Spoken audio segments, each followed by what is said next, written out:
Good morning, students of MSc fourth semester. Welcome all of you in this video lecture class, last class, because there is no chance further to upload any video lecture class after today. I am going to discuss about the remaining topic of evolution of reptiles in the first paper and first unit. The topic of reptiles and birds. At first I discuss about the reptiles, in which there was two topics. First, origin of reptiles, and second is evolution of reptiles. So in this time I am going to discuss about the evolution of reptiles. Evolution of reptiles. How the reptiles are evolved in this nature, from where they initiate their lifespan and they adapt to live in the better manner in the whole nature. So there are different type of views for the according to the authors in the evolution of reptiles. So I want to discuss all aspects in this topic.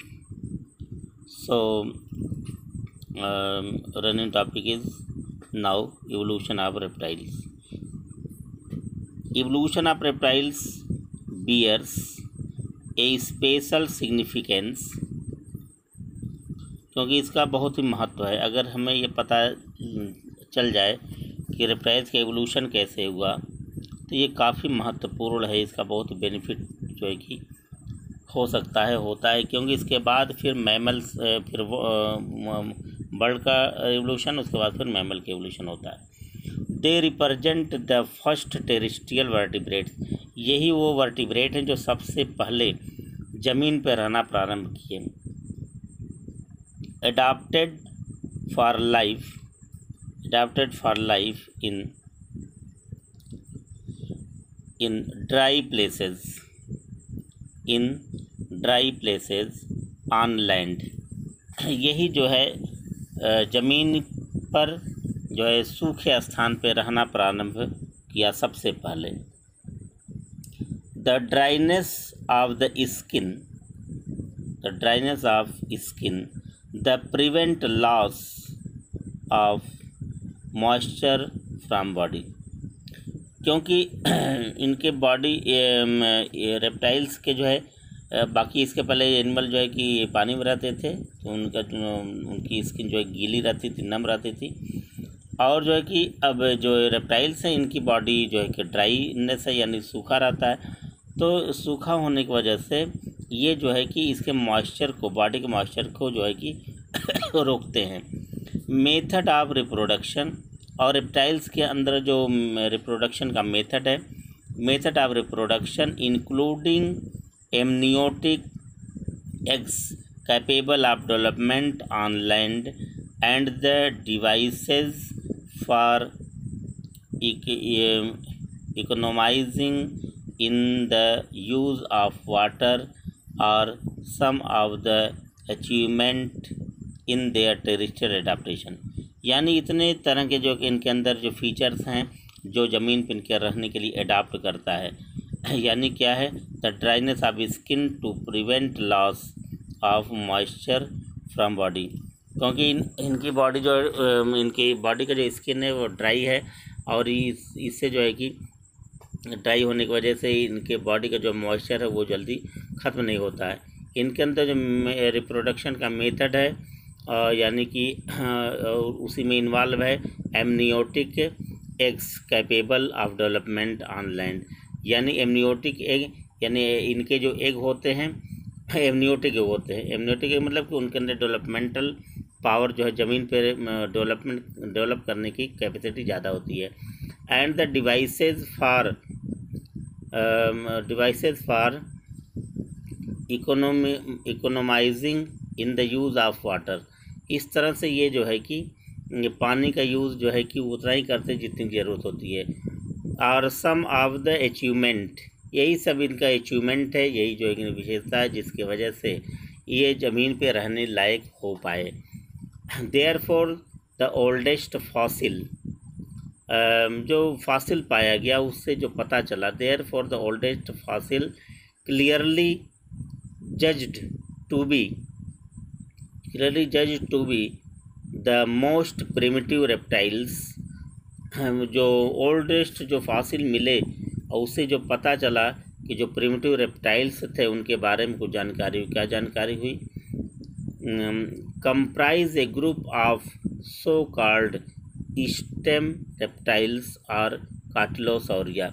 यानी कि जो पुराना जो fossil मिला उसमें कार्टिलोसौरिया का जो fossil मिला उससे ये पता चला कार्टिलोसौरिया ही है जो इसके स्टेम रेप्टाइल्स हैं, यानी इसी से जो है कि सारे रेप्टाइल्स जो है वो डराइव हुए हैं। तो इस तरह से ये पहले भी आप पढ़ चुके हैं।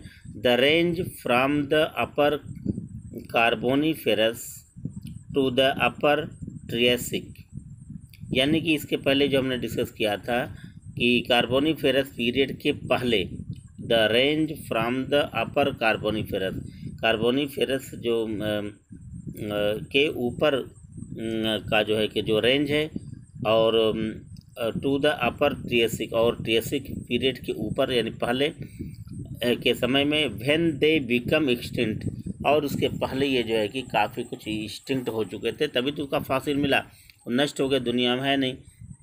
तो ये तो कार्टिलोसौरिया का जो है फॉसिल मिला, उसी से आइडिया लगा कि ये रेप्टाइल्स कब थे और इनका स्टेम रेप्टाइल कौन था। दे क्लोजली रिजेंबल्ड द लेबरिंथोडॉन्ट एम्फीबिया, और वो लेबरिंथोडॉन्ट एम्फीबिया से मिलते जुलते थे। From which they had evolve, और उसी से ये इनका इवोल्यूशन हुआ, उसी से ये रेप्टाइल जो है इवॉल्व हुए बने।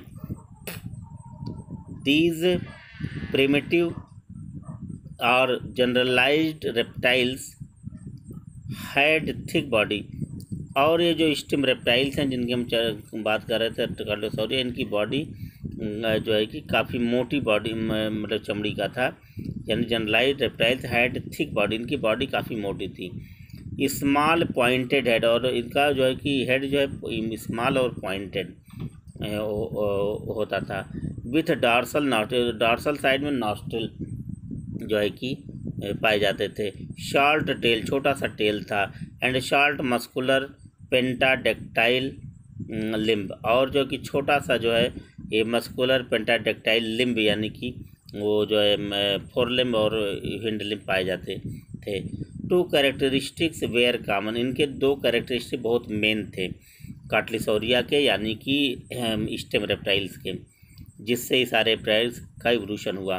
कौन कौन से? फर्स्ट है the complete roofing of skull an absent condition, यानी कि the complete roofing of skull, इनका जो स्कल था यानी खोपड़ी के ऊपर अच्छा खासा जो है कि एक जो है कि स्कल पाया जाता है, यानी कि वो सर को अच्छी तरह से ढका हुआ। रूफिंग जैसे कि हमारे सर के ऊपर जब छत है तो गर्मी बरसात में हम बचे रहते हैं, उसी तरीके से इसके पहले के एनिमल जो थे उनके बॉडी सर के ऊपर बहुत ज़्यादा ऐसा जो है कि प्रोटेक्टिव डिवाइस नहीं था, लेकिन इनके सर के ऊपर अच्छा खासा जो है रूफिंग है, यानी खोपड़ी जो है पाई जाती है, और यही लक्षण जो एनएप्सिड कंडीशन बोला जाता है। दूसरा the flattened plate like pelvic girdle, और इन फ्लैटेंड चिपटा प्लेट की तरह से पेल्विक गर्डिल भी इनके अंदर जो है कि पाया जाता है, जो कमर की हड्डी से जुड़ा हुआ होता है और हिंड लिम्स के साथ, और यही वो लक्षण था जिससे कि ये तेज़ी से चल सकें, दौड़ सकें। The size ranged from 30 centimetre to 3 metre, इनकी जो लंबाई थी ये 3 सेंटीमीटर से लेकर 3 मीटर तक के ये होते थे, यानी इनका ये रेंज था। सबसे छोटा जो कार्टिलोसौरिया या इससे रिलेटेड जो रेप्टाइल्स था वो 3 सेंटीमीटर का और मैक्सिमम 3 मीटर के ये थे। From this generalised condition in the succeeding periods arose several lines of radiations और स्पेशलाइजेशन। यानी यही वो पॉइंट था यानी कार्डियोसौरिया का। इसी के बाद से बहुत से सक्सीडिंग पीरियड मैंने यही ऐसा समय था जहाँ से कई लाइन रेडिएशंस के विभिन्नताओं के कई जो लाइन शुरू हुए, जिससे कि और तरह तरह के रेप्टाइल्स बनना शुरू हुए। ये स्पेशलाइजेशन था रेडिएशन का। Some leading to the great array of reptiles और सम लीडिंग टू, और यही वो चीज़ है जो रेप्टाइल्स के इवोल्यूशन के लिए एक रूट डिसाइड करता है, एक एरे डिसाइड करता है, यानी एक संकेतक है कि जो इसी के आगे और इसी से जो है कि रेप्टाइल्स का विकास हुआ, इवोल्यूशन हुआ। The extinct as well as living, यानी उसी से जो भी एनिमल्स रेप्टाइल्स के बने उसमें से बहुत से एक्सटिंक्ट हो गए, बेशक एक्सटिंक्ट हो गए यानी विलुप्त हो गए, चाहे आज जिंदा हैं, सब जो है कि उसी इनिशिएशन दौर से, इनिशिएशन पॉइंट से वो बने और शुरू हुए। As well as living and others to bird and mammal, और उसी के बाद से रेप्टाइल के बाद फिर वो बर्ड बने और मैमल भी बने। यानी हम कार्टिलोसौरिया एक ऐसा पॉइंट है, एक ऐसा एनिमल है जो स्टेम रेप्टाइल से माना जाता है, और इसी के बाद जो है रेप्टाइल्स का, चाहे वो लिविंग रेप्टाइल्स हों चाहे वो एक्सटिंक्ट रेप्टाइल्स हों, इनका प्रादुर्भाव यहीं के इसी के बाद ही जो है हुआ। तो इस तरह से हम देखते हैं कि जो है इवोल्यूशन ऑफ रेप्टाइल्स जो है कि एकदम क्लियर कट अपना स्टेट्स दे रहा है कि कार्टिलोसौरिया से ही इनका इवोल्यूशन हुआ है। तो ये टॉपिक यहीं पे समाप्त हो जाता है, लेकिन सिलेबस के हिसाब से जो है हम चलते हैं तो ये जो है कि रेप्टाइल्स एंड बर्ड्स में origin and evolution of reptiles के फर्स्ट टॉपिक जो है पूरा हो जाता है।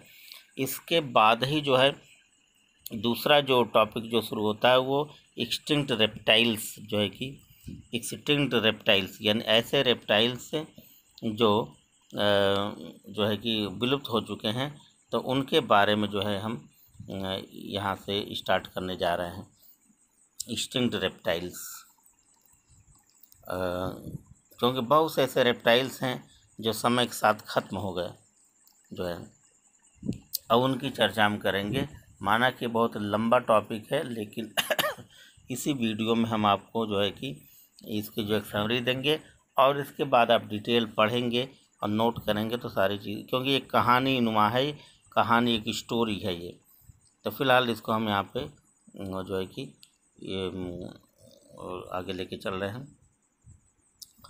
Extinct reptiles are the descendant of ancient amphibians, यानी कि जो रेप्टाइल्स हैं ये क्या हैं, ये जो है एंशियंट एम्फीबियन से ही तो डराइव हुए हैं, जो अभी आप पढ़ते हुए आ रहे हैं। Which becomes fully terrestrial vertebrate, ये पूरी तरह से ज़मीन पर रहने वाले वर्टिब्रेट माने जाते हैं, होते हैं। Nowadays most of the living reptiles are small and inconspicuous, यानी कि ज़्यादातर इसमें जो है इस समय जो रेप्टाइल्स पाए जाते हैं नाउ एडेज, तो ज़्यादातर जितने भी रेप्टाइल्स सब छोटे छोटे पाए जाते हैं। और जबकि इसके पहले जिक्र मिलता है कि पहले बहुत बड़े बड़े रेप्टाइल्स थे। But there was a time in the past, यानी कि लेकिन इसके पहले जो बीता हुआ समय है past, during the Mesozoic era, यानी कि मीसोजोइक युग में, एरा में, when these reptiles practically rules the, यानी मीसोजोइक एरा में जो है कि पूरे ज़मीन पर धरती पर सिर्फ रेप्टाइल्स ही थे और इन्हीं का नियम कानून, इन्हीं का रूल रेगुलेशन चलता था, यानी इन्हीं का साम्राज्य पूरे धरती पर जो स्थापित था। जैसे आज पूरी दुनिया में इंसान का साम्राज्य स्थापित है, इसी का रूल से चल रहा, उसी तरह से उस समय मीसोजोइक एरा में इस धरती पर मैक्सिमम रेप्टाइल्स से और भयंकर थे और काफ़ी दबंग थे, और इन्हीं का रूल जो है प्रैक्टिकली चलता था। प्रैक्टिकली रूल्स अर्थ यानी पृथ्वी पे यही राज्य करते थे। Occupying most of the variable habitat, और इनके जो है रहने की जो जगह हैबिटेट है वो काफ़ी वेरिएबल था, कोई कहीं कोई कहीं कोई कहीं रहता था। These reptiles varied in size from, इनकी जो कि बॉडी की साइज़ भी काफ़ी वेरिएबल था, यानी कि तरह किसी की छोटी किसी की बड़ी, some small to large and some reptiles far exceeding elephants in length, यानी इनकी बॉडी किसी की छोटी किसी की बड़ी होती थी। और कुछ ऐसे भी रेप्टाइल्स हैं जिनकी शरीर हाथी के बराबर की लंबाई के बराबर का होता था। एंड वेट, और इनका जो वज़न था वेट हाथी के बराबर जो है कि पाया जाता था। They were the dominant vertebrate during Mesozoic era, और मीसोजोइक एरा में ये सबसे डोमिनेंट जो है कि एनिमल माने जाते थे। Therefore the period has regarded as age of reptiles, और इस पीरियड को जो है एज ऑफ रेप्टाइल्स कहा जाता है, यानी कि रेप्टाइल का युग यानी सरीसृप युग, यानी क्योंकि यही धरती पर राज करते थे पूरी तरह से, एज ऑफ रेप्टाइल्स कहा जाता है। These reptiles were found from Triassic to upper, और ये जो है रेप्टाइल जिनकी हम चर्चा कर रहे हैं उस समय यह ट्रियासिक जो युग है उसके ऊपर यानी पहले का समय जो है इनका था। तो इस तरह से हम जो है इनके जो है कि इवोल्यूशन के मतलब एक्सटिंक्ट रेप्टाइल की ओर जा रहे हैं। तो एक्सटिंक्ट क्यों हो गए, ये विलुप्त क्यों हो गए, क्योंकि इसकी वजह है क्योंकि पूरी दुनिया में इन्हीं का राज्य था और साम्राज्य था, फिर भी ये समाप्त हो गए। वजह क्या था कि जब जो ज़्यादा जो दबंग हो जाता है उसका खात्मा निश्चित होता है, और वो उसी हिसाब से हो जाते हैं। आज इंसान पूरी दुनिया में दबंग है, और यही वजह है कि इसके समाप्ति का समय भी आ चुका है, क्योंकि चारों तरफ इसी का रूल चल रहा है और इसके अंदर इतना अहंकार आ गया है, अब इसका समाप्त होना ही है। तो ये कोरोना इसमें एक लक्षण है। इसी तरह से सरीसृप ये जो रेप्टाइल्स हैं उनका पूरे धरती पर रूल चलता था, और अंत में ये समाप्त हो गए। जो अडाप्ट कर गए कुछ वो रह गए। उसी तरह आज की दुनिया में भी कोई इंसान जो अडाप्ट कर पाएगा, इसके अंदर सहनशीलता होगी, जिसके अंदर जो इंसानियत होगा, जो ईश्वर में विश्वास करने वाला होगा, वही जो है कि आगे सक्सेस हो पाएगा, बाकी सबको समाप्त होना ही होना है। तो ये जो है बाकी इसके हम देखेंगे बहुत तरह के जो है इनका वो वेरिएशंस है, और वेरिएशन के साथ साथ जो है इसमें कितने कौन कौन से रेप्टाइल्स जो एक्सटिंक्ट हो गए उनकी चर्चा हम करेंगे। Cretaceous, during Triassic period the desert condition were present in wide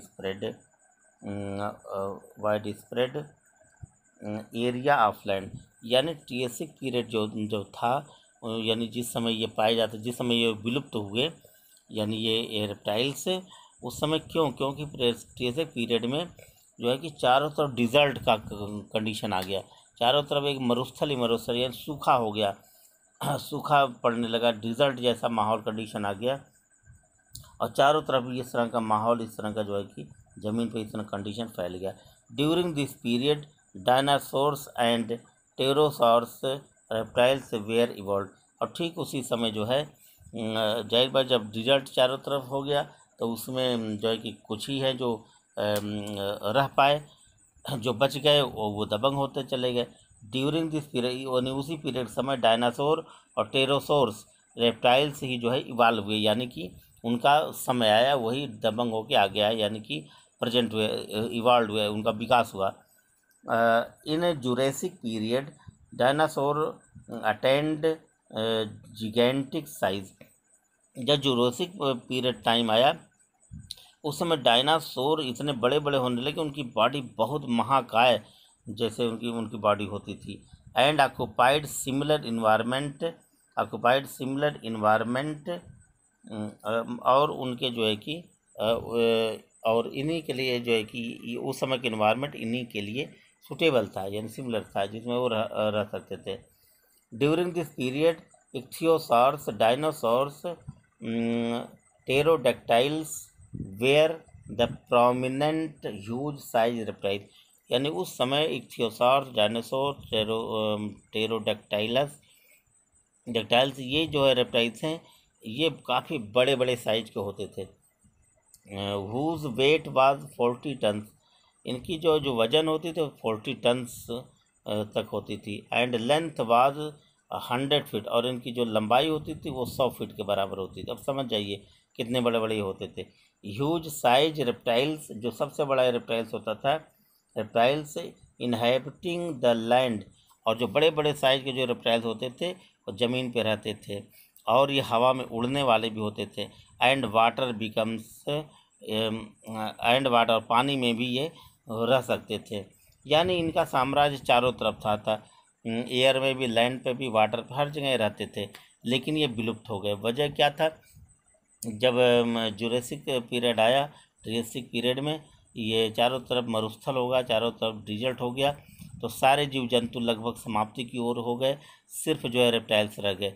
reptiles में भी जो छोटे मोटे थे वो नष्ट हो गए, लेकिन बाकी जो बचे वो धीरे धीरे विकास करते करते इतने बड़े हो गए। जैसे डायनासोर की हम चर्चा किए, टेरोसॉर्स की, तो ये इतने बड़े हो गए कि साइज, उनका वजन आपको हमने चर्चा किया, इतने बड़े हो गए।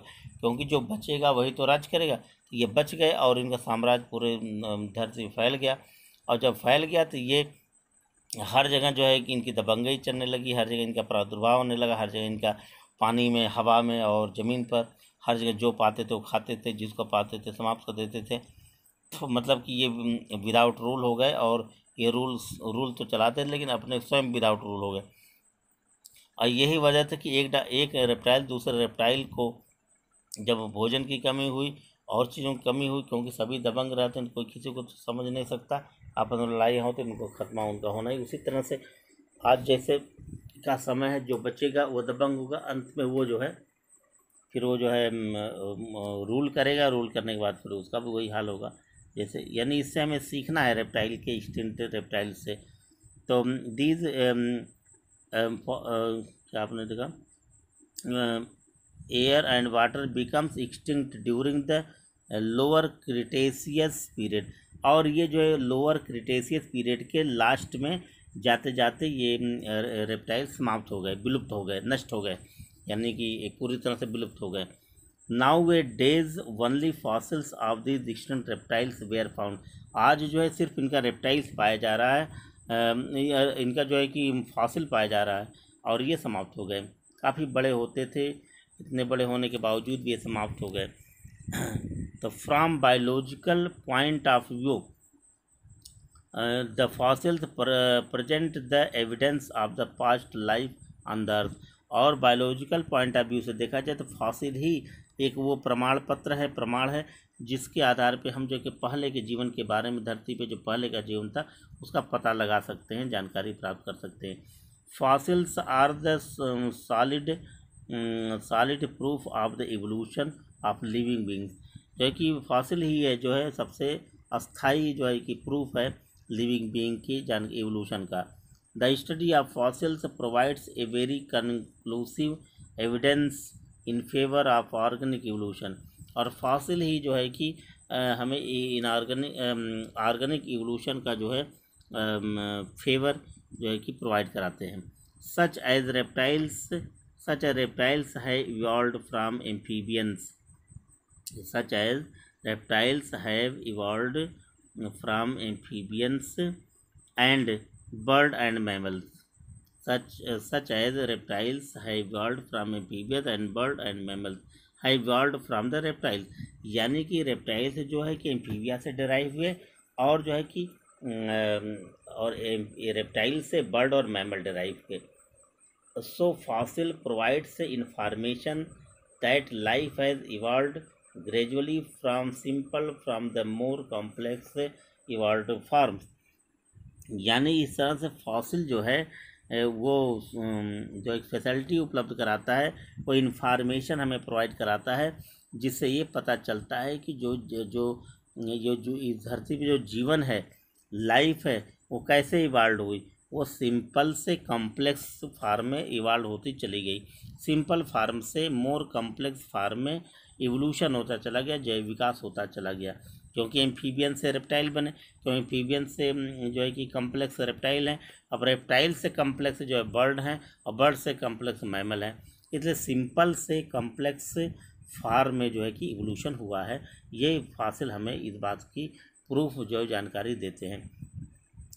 जिगेंटिक extinct reptiles which extinct during the Cretaceous period, हमने अभी बताया ऊपर कि जिगेंटिक एक्सटिंक्ट यानी काफ़ी बड़े बड़े जो है कि रेप्टाइल्स जो है विलुप्त हो गए, विच क्योंकि होता भी यही है, जो मारा गया वही जिसने कहा मैं बड़ा, तो जो मारा गया क्योंकि जो जो जिसके अंदर टॉलरेंस की क्षमता नहीं हो पाती और उसे समाप्त होना है। तो gigantic extinct reptiles which extinct during the Cretaceous period, और ये क्रिटेशियस पीरियड में ही ये समाप्त हो गए। They are found nowadays in the form of fossil, इस समय आज के समय में ये सिर्फ फॉसिल के रूप में ही पाए जा रहे हैं। The account of extinct reptiles is as follows, अब एक्सटिंक्ट रेप्टाइल्स का पूरा अकाउंट या विवरण जो है कि हम आपके सामने ये जो है कि एक एक हेडिंग करके लेकर के आ रहे हैं। इसका ये थोड़ा लंबा है, लेकिन एक एक चीज़ सारा डिटेल्स हमने इसमें दे दिया है, नोट्स भी आपको प्रोवाइड करा दिया है। आप नोट्स को लिखेंगे, पढ़ेंगे, सारी चीज़ समझ में आ जाएगी। एक जनरल वे में हम इसका जो डिस्कस करते हुए आगे बढ़ेंगे।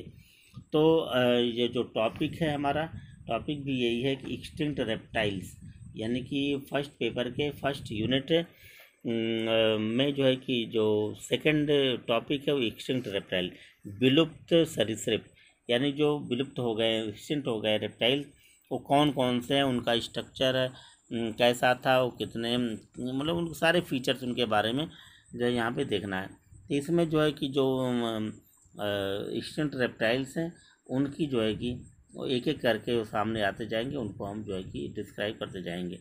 इसमें पहला जो है वो कार्टिलोसार्स वो रेप्टाइल हैं, जैसे इसका जिक्र पहले भी आ चुका है। It is known as stem reptile, हमने पहले बताया कि ये स्टेम रेप्टाइल यानी कि रेप्टाइल का उत्पत्ति यानी ये इवोल्यूशन यहीं से शुरू हुआ।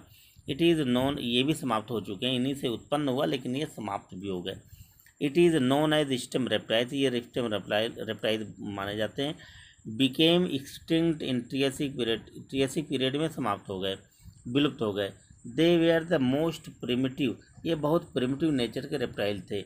विच क्लोजली रिजेंबल्ड अर्ली एम्फीबियन, ये जो है कि अर्ली एम्फीबियन की तरह से मिलते जुलते थे। From this stem reptiles all other reptiles have evolved, यही जो स्टेम रेप्टाइल्स हैं इसी से सारे जो है कि रेप्टाइल्स बने हैं, इवोल्यूट हुए हैं, इवॉल्व हुए हैं, जैव विकास उनका हुआ है।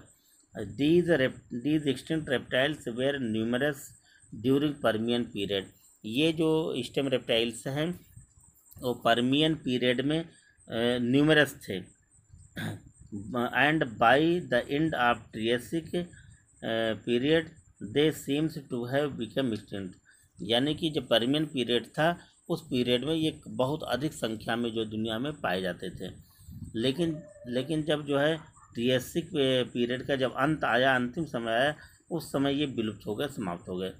दे were the contemporaries of labyrinthodontia, they were the contemporaries of labyrinthodontia to which they bear close resemblances, यानी ये जो है लेब्रिंथोडोंसिया के प्रतिनिधि के रूप में थे। जब ये समाप्त हो गए तो जो है कि उसकी भी पहचान ख़त्म हो गई, और ये जो है कि काफ़ी मिलते जुलते उससे थे। दे बियर क्लोज रिजेम्बलेंस, काफ़ी मिलते जुलते थे किससे, लेब्रिंथोडोंसिया से। द स्कल वाज एनेप्सिड, इनका जो स्कल क्या था, इनेप्सिड, एनेप्सिड का मतलब है इन पर जो खोपड़ी थी, यानी कि रूफ था, इनकी खोपड़ी काफ़ी मजबूत थी, यानी कि और इसके पहले जो एनिमल इवॉल्व हुए थे उसके पहले के बाद से ही ज़्यादा जो सुरक्षित थी। And pelvis flat end plate like, और इनका जो पेल्विक गल्डिल है या पेल्विस है वो चिपटा और प्लेट की तरह से जो है पाया जाता था। इसके बाद दूसरा जो एक्सटिंक्ट रेप्टाइल्स है वो है Seymouria. It is found in the lower Permian of Texas. ये जो है कि लोअर परमियन जो पीरियड है उसके लोअर यानी कि अंत में, ये जो जब वो समाप्त हुआ है, इसके पहले जो है ये कार्टिलोसौरिया जिस पीरियड में समाप्त हुआ है और वो समाप्त हुआ है, और ये जो है सिमोरिया जो है इवाल्व हुआ है। तो ये एक बनता है तो एक ख़त्म हो जाता है, ये बनना बिगड़ना लगा रहता है दुनिया में। It is found in the lower Permian of Texas. ये टेक्सास, अमेरिका के टेक्सास में जो है कि सबसे पहले इसका जो है वो फॉसिल मिलता है, और इससे पता चलता है कि ये अमेरिका के टेक्सास जो स्थान है वहीं पे ये जो है कि पाए जाते थे। It is found in the lower Permian of Texas. Texas America में एक जगह है। परहैप्स 250 मिलियन ईयर्स ओल्ड, लगभग 250 मिलियन वर्ष पहले ये वहाँ पे पाए जाते थे अमेरिका के टेक्सास में। And is a well known complete of this group, और ये जो है कि and is a well known example of this, और ये इस ग्रुप के जो है कि एक एग्जाम्पल है। It was lizard like in shape, इनका जो आकार था वो लिजर्ड के छिपकली जैसा था, लिजर्ड जैसा शेप। अबाउट 2 फीट और 60 सेंटीमीटर लॉन्ग, ये 2 फीट मिनिमम 2 फीट और मैक्सिमम 2 फीट और जो है कि मिनिमम 60 सेंटीमीटर लॉन्ग, यानी 2 फीट या 60 सेंटीमीटर ये लंबे होते थे इनकी लंबाई। एंड स्ट्रॉन्ग टेल, और इनका टेल जो होता था काफ़ी मजबूत होता था। Structures was intermediate between amphibian of the time, यानी उन समय के एम्फीबियन और अर्ली रेप्टाइल के बीच में ये पाए जाते थे, यानी जो शुरू के रेप्टाइल्स बने वो, और प्लस उसके पहले जो एम्फीबियन थे, एम्फीबियन और अर्ली रेप्टाइल के बीच इंटरमीडिएट एनिमल ये माने जाते हैं। It was terrestrial and carnivorous, ये ज़मीन पर रहने वाले रेप्टाइल्स और जो है कि मांसाहारी होते थे। उसके बाद आता है डायडेकिल्स, DIADECLE, डायडेकिल्स नेक्स्ट जो तीसरा नंबर पे जो है कि ये एक्सटिंक्ट रेप्टाइल्स में आते हैं। लेंथ 5 फीट, इनकी लंबाई जो है 5 feet. And the length of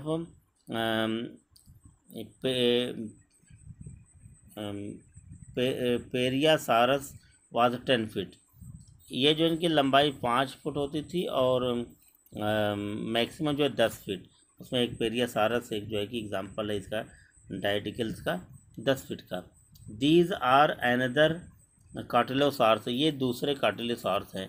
which grow to large size, जो काफ़ी बड़े साइज के थे। And carried their body well over the ground, और and carried their body well over the ground, और ये ज़मीन पर जो है कि काफ़ी ज़मीन थी और ये अच्छी तरीके से ज़मीन पर रह पाते थे, कोई दिक्कत नहीं होती थी। नेक्स्ट जो एक्सटिंक्ट रेप्टाइल्स हैं वो है प्लेसियोसारस, 4th नंबर पे आते हैं plesiosaurus. They were turtle like marine reptile, ये जो है कि टर्टिल की तरह से समुद्र में पाए जाने वाले रेप्टाइल्स थे। द विथ स्मॉल बॉडी, इनकी बॉडी छोटी होती थी।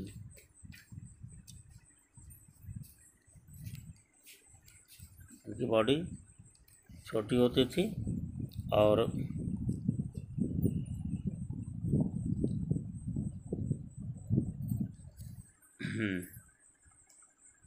इनका स्ट्रक्चर जो है छोटा होता था और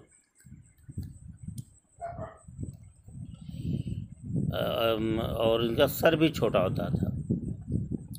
लॉन्ग फ्लेक्सिबल नेक, इनका जो गर्दन था लंबा होता था, फ्लेक्सिबल होता था। And limb modified as paddles, और इनका जो लिम्ब जो है जो यानी कि फोर लिम्ब और हिंड लिम्ब ये जो मॉडिफाइड होकर के पैडल के आकार में बने होते थे। अर्ली फार्म लेरिसोसारस, इनका जो शुरू में जो सबसे पहले जो स्ट्रक्चर सामने आया वो जो है कि लेरियोसारस का था, leriosaurus. They were small about 3 feet, 3 feet से छोटे होते थे, 3 फीट से कम इनकी लंबाई होती थी। And the latter forms were large reaching, बस धीरे धीरे इनका जो स्ट्रक्चर काफ़ी बड़ा हो गया, काफ़ी बड़े बड़े जो है पाए जाने लगे। कितने लंबे? Length of even 50 feet to more, 50 feet से या उससे अधिक के भी इनके जो है कि लंबाई होने लगी उसके बाद। नेक्स्ट जो एक्सटिंक्ट रेप्टाइल हैं, these reptiles had a lizard like, और ये जो कि लिजर्ड की तरह से दूसरे जो है रेप्टाइल्स हैं लिजर्ड जैसे, और उनकी बॉडी फ्लैटेंड बॉडी होती थी। विच वाज नॉट आर्मर्ड, इनके अंदर जो आर्मर्ड यानी कवच नहीं पाया जाता था। द हेड वाज स्मॉल, इनका सर छोटा होता था। And neck was long in some, और इनकी जो है कि गर्दन लंबी होती थी। But in other species neck was, और स्पीसीज जो इसको होते थे उनकी गर्दन जो है कि छोटी होती थी, कुछ के जो है बड़े होते थे। एंड हेड वाज लॉन्ग, और इनका जो सर है लंबा होता था। लेंथ वाज अबाउट 12 मीटर, इनकी लंबाई 12 मीटर की होती थी। Tail was very short, tail बहुत छोटे होते थे। विदाउट फिन्स, इनके टेल पर फिन नहीं पाए जाते थे, हेयर लाइक स्ट्रक्चर नहीं पाए जाते। नेक्स्ट जो ये एक्सटिंक्ट रेप्टाइल्स हैं, इक्थियोसारस, इक्थियोसारस दे वेयर द एक्वेटिक रेप्टाइल्स, ये पानी पाए जाने वाले रेप्टाइल्स होते हैं। एंड आल्सो नोन एज, और इन्हें क्या कहा जाता है क्योंकि पानी पाए जाते हैं, नोन एज फिश रेप्टाइल्स, इनको फिश रेप्टाइल कहा जाता है क्योंकि पानी में पाए जाते थे। Which become completely adapted to marine life, ये पूरी तरह से अपने आप को समुद्र में रहने के लिए अभ्यस्त कर चुके थे। Each possessed 2 pairs of paddle like, क्योंकि पानी में रहते थे इसलिए इनका जो लिम्ब होता था जो है 2 लिम्ब होता था और पैडल की तरह होता था जिससे को तैर सके। And large dorsal and caudal fins, और इनके अंदर जो है कि बड़े बड़े डार्सल और काउडल फिन भी पाए जाते थे। दे आर विविपेरस, ये बच्चे देते थे। These animals were about 12 meter in length, और ये एनिमल जो है 12 मीटर लंबे होते थे। अब यहाँ कुछ जो है जो फिगर्स आपके सामने हैं, इन जो अभी आपने पढ़ा, ये देखिए कार्टिलिसार्स सिमूरिया, इसका स्ट्रक्चर आप देख लीजिए, ऐसा डिस्क्राइब किया उस हिसाब से है। ये देखिए मुरिनोसारस, ये इक्थियोसारस अभी जो हमने डिस्क्राइब किया, देखिए फिश की तरह से, ये फिश रेप्टाइल बोले, ये रेप्टाइल होता है लेकिन फिश क्या कहते हैं, पैडल, इसमें ये पैडल पाया जा रहा है ये। और यहाँ पे छोटे छोटे जो है कि स्किन लेंथ जो ये लगभग 12 मीटर के होते हैं। इस तरह से हमने ये देखा। इसके बाद जो दूसरा जो है जो एक्सटिंक्ट रेप्टाइल्स है वो है, ये आपके सामने है, ये है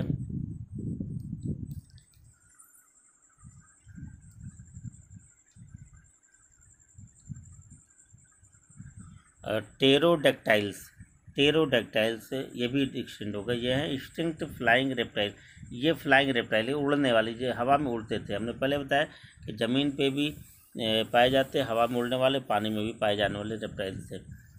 वेयर लाइट बिल्ट, और इनकी बॉडी हल्की होती थी। These extinct reptiles were with large patagium, इसमें इनके बड़े बड़े पैटेजियम पाए जाते थे, यानी पंख पाए जाते थे।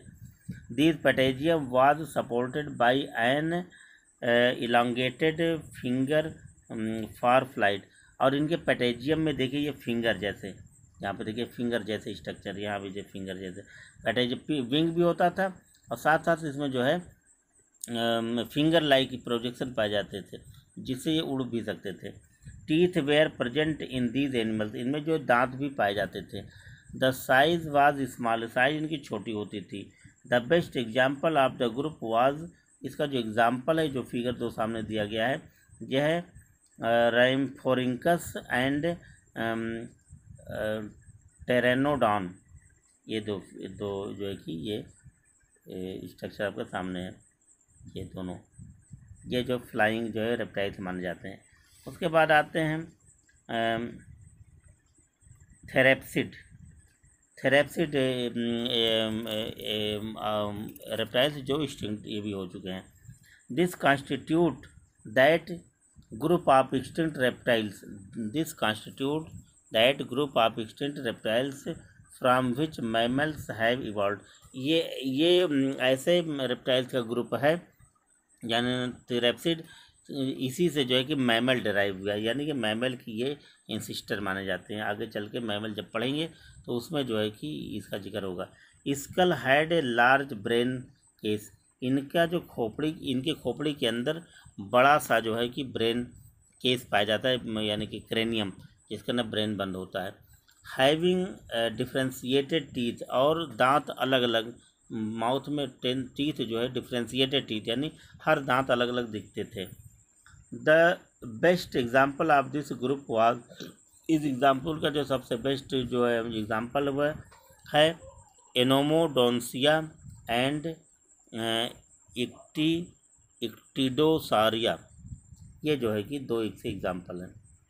इसके बाद आता है एक्सटिंक्ट रेप्टाइल डायनासोर्स, जो डायनासोर के बारे में हम लोग जानते हैं। Dinosaurs means terrible lizard, terrible, इनको जो है कि टेरिबल लिजर्ड भी कहा जाता है। डायनासोर का मतलब ये, क्योंकि ग्रीक वर्ड से इनका नाम दिया गया था। ग्रीक में डायनो का मतलब होता है टेरिबल, और सॉरस का मतलब होता है लिजर्ड, यानी टेरिबल लिजर्ड ये बोले जाते हैं, इसलिए इनका नाम जो है कि डायनासोर्स रखा गया। These dinosaurs were the most spectacular amongst the extinct reptiles or animals। यानी कि डायनासोर जो एक सबसे स्पेक्टेकुलर जो है कि माने जाते हैं, यानी सबसे दबंग, सबसे ग्रेट, सबसे भयंकर जो है कि रेप्टाइल्स यही माने जाते हैं। और ये एक समय था कि धीरे धीरे सारे रेप्टाइल्स लगभग जो है कि डोमिनेट हो गए, और सबसे डोमिनेंट जो रेप्टाइल्स दुनिया में जो रूलिंग किया वो था dinosaur. The known record of dinosaurs extincts from middle Triassic to very close to Cretaceous time. यानी कि इनके विलुप्तीकरण का जो समय जब ये नष्ट हुए वो कौन सा पीरियड था? वो पीरियड था जो माना जाता है मिडिल ट्रियासिक पीरियड के मध्य में, बीच में, और जो है क्रिटेशियस पीरियड के जो है कि आसपास ये समाप्त हो गए।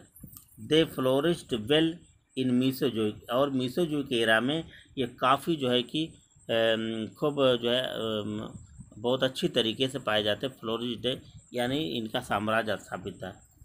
दे flourished well in Mesozoic era, Mesozoic era में इनका साम्राज्य काफ़ी अच्छा खासा था। And become extinct at the close of Cretaceous, और क्रिटेशियस पीरियड के आते आते ये समाप्त हो गए। देयर लार्ज स्केल एक्सटिंक्शन, क्योंकि और ये बहुत अधिक संख्या में समाप्त हुए। जितने ही दबंग थे पूरी दुनिया में, जितने इनका प्रभाव था, उतने ही तेज़ी से और उतनी जल्दी जो है कि समाप्त भी हो गए, ये एक्सटिंक्ट हो गए।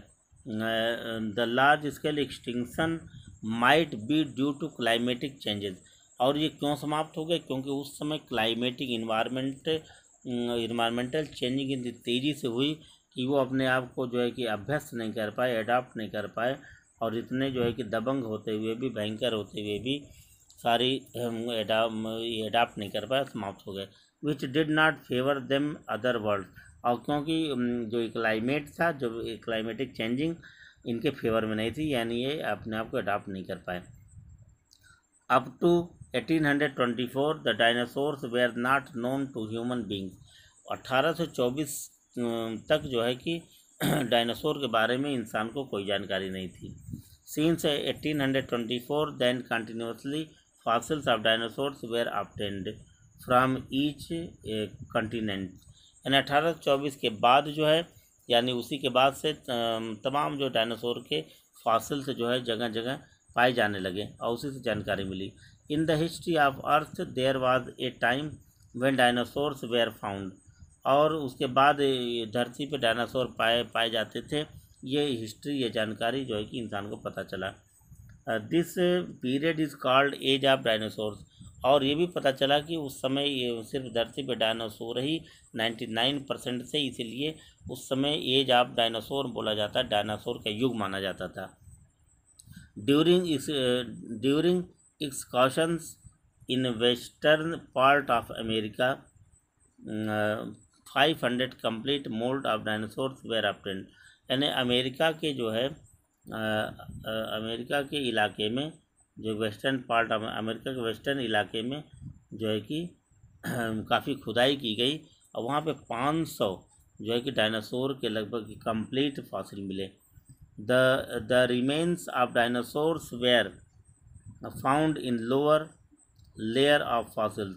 और जो बचे कुचे जो डायनासोर थे वो जो है कि इनके नीचे जो है कि पाए गए. Layers of fossils of man, और इनके जो छोटे छोटे जो फॉसिल थे वो उसके नीचे पाए गए. This proves that dinosaurs were evolved much earlier than the evolution और origin of man.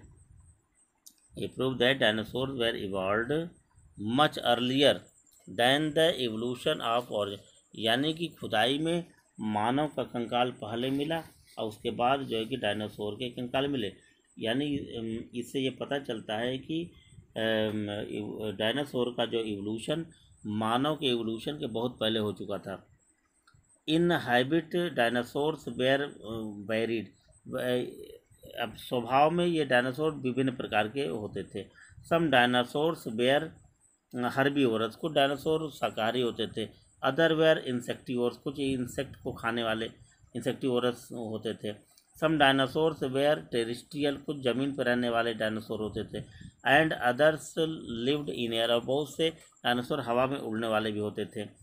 Dinosaurs divided into the two groups. Dinosaur को दो ग्रुप में बांटा गया depending on the structure of the pelvic girdle. इनके पेल्विक गल्डी यानी पैर और कमर से पैर को जोड़ने वाली हड्डी को पेल्विक गल्डी कहते हैं.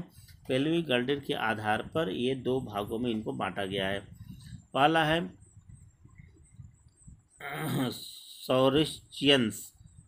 सॉरिस्चियन, दूसरा है ऑर्निथिस्चियंस. तो सॉरिस्चियंस जो हैं had triradiate pelvic girdle with three prongs. यानी कि इनका जो है जो पेल्विक गल्डिल है वो उसमें से तीन नुकीला भाग निकला हुआ है जो जाके उनके जो है कि लेग से उसको जोड़ता है. और दूसरा है ornithischian had a tetraradiate avian pelvic girdle. और इसके अंदर जो कि चार जो है कि रेडिएट एवियन पेल्विक गल्डिल जो है कि इसे निकलते हैं. यानी सॉकेट होता है, इसमें 4 सॉकेट नुमा होता है, उसमें 3 सॉकेट नुमा. इस तरह से जो है कि हमने देखा कि ये इस तरह के इतने जो है कि डायनासोर पाए जाते हैं. डायनासोर के बाद जो है कि ये जो दूसरे एक्सटिंक्ट रेप्टाइल्स हैं वो हैं, यह है सॉरिस्चियंस के बारे में जो अभी हमने बताया कि सॉरिस्चियन. अब इसमें जो कि डायनासोर दो तरह के होते हैं. तो पहले सॉरिस्चियन के यहाँ डिस्क्रिप्शन दिया गया है. सॉरिस्चियन में भी चलेंगे तो थेरोपोडा यहाँ पे क्योंकि सॉरिस्चियन में भी दो तरह के सॉरिस्चियन पाए जाते हैं. एक जो है कि थेरोपोडा और दूसरा जो है कि सौरोपोडा. तो ये थेरोपोडा में ये इसका एग्जाम्पल यहाँ देखिए दिया गया है. ये जो है कि एक एग्जाम्पल इसका फिगर यहाँ पर है. यानी ये इसका जो डिस्क्रिप्शन और आगे जो है कि ये दिया जा रहा है. फिर इसके बाद आगे चलेंगे तो इनके जो फिगर्स हैं यानी डायनासोर में ये शुरू के डायनासोर, उसके बाद फिर ये देखिए ये डायनासोर, फिर ये डायनासोर, फिर उसके बाद ये सब ये डायनासोर के स्ट्रक्चर आप देखिए. ये देखिए ये तरह ये पानी में पाए जाने वाले, ये हवा में उड़ने वाले डायनासोर, ये जो है कि ज़मीन पे चलने वाले ये सब डायनासोर हैं देखिए. और ये ज़मीन पे चलने वाले डायनासोर, ये देखिए पानी पर जो है पानी में जो है कि रहने वाले डायनासोर हैं, इनका स्ट्रक्चर दिया गया है. इसके बाद फिर जो है हमने जो है कि ये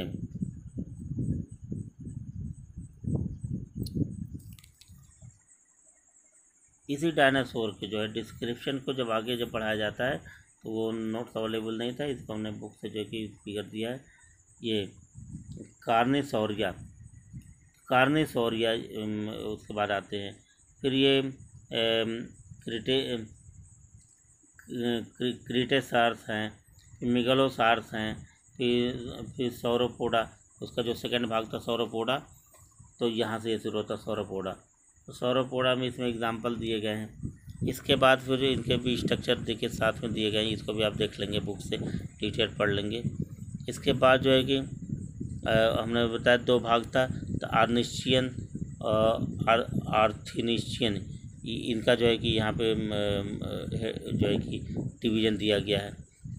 इसमें आता है ऑर्निथोपोडा, उसके बाद एनेस्टोसॉरस इसमें एग्जाम्पल है, फिर स्टेगोसौरिया भी इसमें एग्जाम्पल है। ये सब एग्जाम्पल यहाँ दे डिटेल में। और उसके बाद चलते हैं फिर ये देखिए ये क्रिटोप्सिया है, फिर ट्रिसेरेटोप्स है। इसके बाद यहाँ तक, यानी जितने भी यहाँ तक जो है इनका फिगर भी दिया, इनका डिस्क्रिप्शन, यानी यहाँ तक ये एक्सटिंक्ट रेप्टाइल का पूरा डिटेल जो है यहाँ पर मौजूद है।